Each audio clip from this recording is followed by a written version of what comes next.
भारत खंडे 9 में आप सभी का स्वागत है। हर हर महादेव।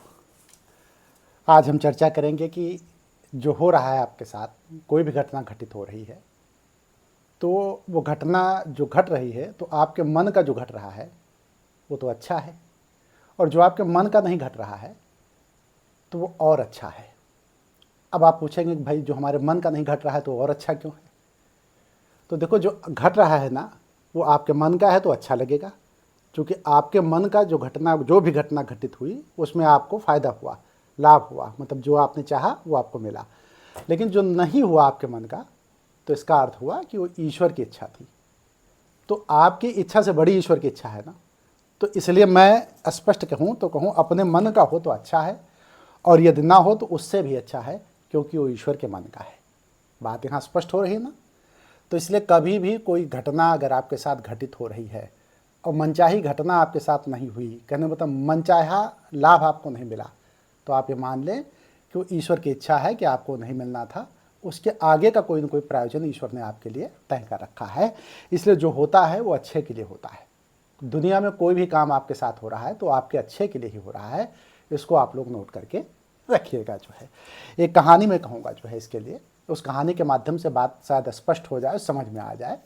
एक बार होता क्या है कि भगवान और सेवक में दोनों में वार्ता होती है। तो सेवक कहता है भगवान से कि भगवान, आप खड़े खड़े थक जाते हैं, और आप ऐसा करें कि आप कुछ दिन के लिए या 1 दिन 2 दिन के लिए आप चले जाएं, और आपकी जगह पर मैं खड़ा हो जाता हूं। तो भगवान ने इस बात को मान लिया कि भाई ठीक है, मैं जो है घूमने टहलने चला जाता हूं, तुम जो है इस जगह पर खड़े हो जाना। लेकिन एक शर्त रहेगी। शर्त क्या रहेगी? शर्त ये रहेगी कि आप जो है बोलिएगा मत, बिल्कुल। कोई भी भक्त जब आएगा कुछ चीज़ मांगने के लिए, कोई भी प्रार्थना करेगा तो उसमें बोलिएगा मत। इतनी सी शर्त आप जो है आप हमारी मान के चलिए। सेवक इसको मानने के लिए तैयार हो जाता है। भगवान की बात कौन काट सकता है? तो सेवक क्या करता है जो है कि वो उस जगह पे मूर्ति की जगह पे मूर्तिवत बन करके खड़ा हो जाता है। और जब वो मूर्तिवत बन के खड़ा हो जाता है तो भगवान उसका रूप धारण करके बाजार में, मार्केट में, जहाँ भी कहा जाए घूमने के लिए चले जाते हैं। अब जब मूर्तिवत बनकर वो खड़ा होता है तो सबसे पहले एक व्यापारी आता है।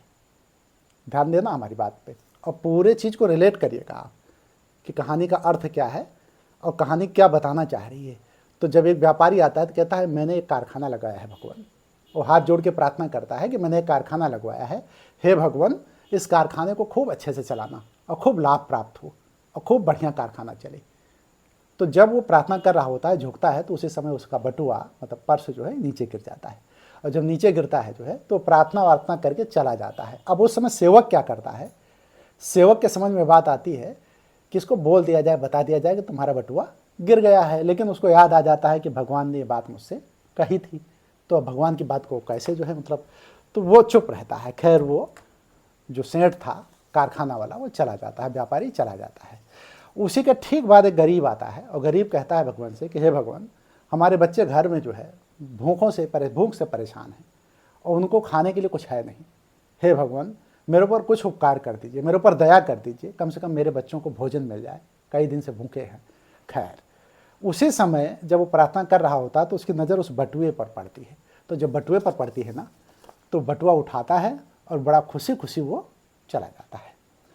अब देखिए, जब वो बटुआ लेके चला जाता है तो उसी के तुरंत बाद जो है एक व्यापारी आता है, नाविक होता है वो कहता है, इसलिए प्रार्थना करने आता है कि वो 15 दिनों के लिए जो है नाविक होने के नाते बाहर जो है दूसरे देश जा रहा होता है। तो कहता है कि भगवान से प्रार्थना करने आता है कि हे भगवान, हम 15 दिन के लिए बाहर जा रहे हैं और मेरी यात्रा पूरी तरीके से सुरक्षित रहे, कोई कष्ट ना हो, कोई दुख ना हो, और सकुशल मैं अपने परिवार में और घर में वापस आ जाऊँ। बात समझ पा रहे हैं ना हमारी? तो वो जो है मतलब भगवान से प्रार्थना करता है, और प्रार्थना जब करता है तो प्रार्थना उसकी जब पूरी होती है तो चला जाता है। अभी जा ही रहा होता है, तब तक जो है जो पहला वाला व्यापारी था जिसने कारखाना लगवाया था, जिसका पर्स या बटुआ गिरा था, वो पुलिस को लेकर के वहाँ पे पहुँच जाता है। और इसी व्यापारी को, जो नाविक था, इसको पकड़ लेती है पुलिस कि मेरे बाद यही आया है, बटुआ इसी ने लिया है और इससे बरामद करवाया जाए। तो वो नाविक कहता है मैंने नहीं लिया है। दोनों में विवाद होता है, उसकी तलाशी भी होती है। अब सेवक जो होता है उसे रहा नहीं जाता है, वो कहता है ये तो नाविक बेकार में फंस जाएगा बेचारा, और इसने लिया भी नहीं है। तो वो उस गरीब के बारे में बताता है कि वो जो दूर गरीब जा रहा है ना, उसने वो बटुआ लिया है, बटुआ उसी वो गिरा था तो उसी के बाद वो आया था, उसने बटुआ लेके मतलब वो चंपत हो रहा, वो जा रहा है। खैर पुलिस उस गरीब को पकड़ लेती है। अब जब पुलिस वो गरीब को पकड़ती है तो गरीब को पकड़ने के बाद जो है वो उसको ले जाके जेल खाने में डाल देती है। नाविक अपनी नाव की यात्रा पे चला जाता है और उसको वो बटुआ मिल जाता है। अब इसी पे कहानी जब ख़त्म होती है तो शाम को भगवान, रात में भगवान जब आते हैं तो वो सेवक जो होता है भगवान से अपनी पूरी बात बताता है कि ऐसा ऐसा इस तरीके से घटना घटी। तो भगवान कहते हैं, सेवक तुमने सब गुड़ गोबर कर दिया, तुम जो है, तुमको मैंने कहा था कि बोलना मत, और मेरी बात को तुमने अमल नहीं किया। क्या ज़रूरत थी तुम्हें बोलने की? इतनी बड़ी जिम्मेदारी मैं तुम्हें देके गया था, सारा तंत्र और सारी व्यवस्था करके मैं गया था, किसके साथ क्या होना है क्या नहीं होना है, कौन सी घटना कहाँ घटित होनी है कहाँ नहीं घटित होनी है, वो सारी व्यवस्था मेरा काम था। तुम्हें बोलना नहीं चाहिए था, तुमने बोल के सब गुड़ गोबर कर दिया। मैंने तुम्हें अपने स्थान पे बैठाया था, उसका बड़ा महत्व था। लेकिन तुम जानते हो तुमने क्या गड़बड़ किया है?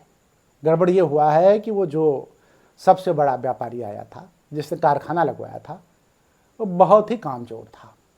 किस मामले में? अपने मामले में तो बहुत तेज था, लेकिन दूसरों की मदद करने के मामले में बड़ा कामचोर था। वो किसी का काम वाम नहीं करता था, 2 रुपये का भी धन नहीं देता था, और बहुत ही बेईमान था, मक्कार था, धूर्त था। जितने भी उपमा उसको दी जाए इस तरीके की गलत उपमा, वो सब की सब थी। अगर वो धन, उसका बटुआ गिर गया था, उस गरीब को मिल जाता तो उसके पाप का बोझ थोड़ा घट जाता।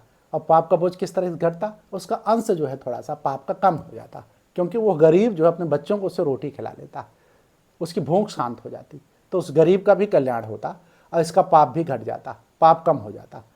तो पाप कम होने को तूने रोक दिया, मतलब उस व्यापारी के साथ तूने अन्याय किया और उस गरीब के साथ भी तूने अन्याय किया। गरीब के बच्चे भूखों मर रहे थे, उसकी रोटी का इंतजाम मैंने किया था।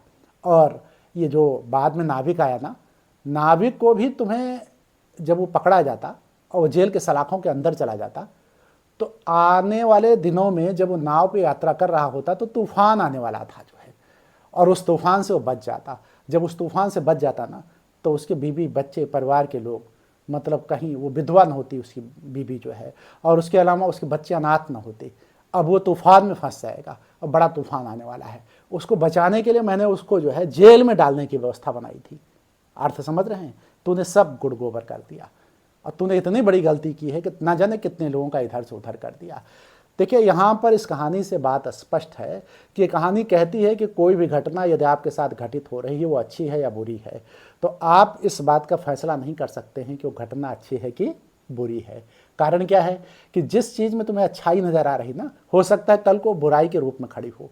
इसीलिए जो है, जब कोई घटना घटित हो रही हो तो ये मान के चलिए कि जब आपके मन का हो रहा है तो बहुत अच्छी बात है, उसमें आप प्रसन्न रहिए, आनंदित रहिए। और यदि आपके मन का नहीं हो रहा है तो वो बहुत अच्छा है, इसलिए कोई ईश्वर के मन का है, इसलिए उसमें और भी आप आनंदित रहिए। कभी भी किसी भी स्थिति में, चाहे जैसे सर्कमस्टांसेस क्यों ना हो, कैसी भी परिस्थिति क्यों ना खड़ी हो, उसमें ईश्वर को दोष मत दीजिए। क्योंकि विधि का विधान जो होता है ना, ईश्वर जो विधान रचता है वो अपने हिसाब से रचता है और सबके शुभ के लिए ही रचता है। इसलिए जो होता है वो अच्छे के लिए ही होता है। कभी भी किसी भी इंसान के साथ कभी भी कोई कार्य अगर हो रहा है, भले उसके मन का ना हो रहा हो, तो वो उसके अच्छे, ऐसा नहीं है कि उसके अच्छे के लिए नहीं हो रहा है, वो उसके लिए अच्छे, उसके अच्छे के लिए ही हो रहा होता है जो है।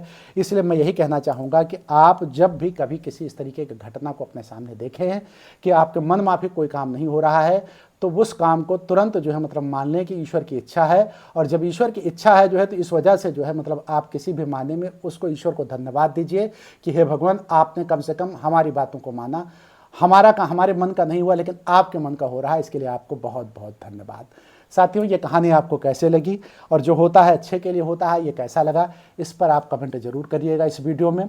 देखिए, मैं एक बार फिर जाते जाते ये कहूँगा कि कभी भी किसी भी इंसान को जो कोई भी घटना घटित हो रही हो, तो उसको यही मान के चलना चाहिए कि ईश्वर के द्वारा ये घटित हो रही है, और अपने कर्म करने पर जोर देना चाहिए। कर्म का अधिकार आपको है, आप कर्म करते जाइए। यदि आप कर्म करते जा रहे हैं तो निश्चित तौर पर उसका प्रतिफल आपको मिलेगा। इसी बात के साथ मैं अपनी वीडियो को समाप्त करूँगा। साथियों, वीडियो कैसी लगी कमेंट बॉक्स में आप बताइएगा। अगर कोई कुछ भी नहीं है तो हर हर महादेव लिख दीजिए। इसी के साथ मैं अपनी बात को समाप्त करता हूँ। चैनल को सब्सक्राइब कर दीजिए, लाइक कर दीजिए, कमेंट कर दीजिए, शेयर भी कर दीजिए। बहुत बहुत धन्यवाद आपको। हर हर महादेव।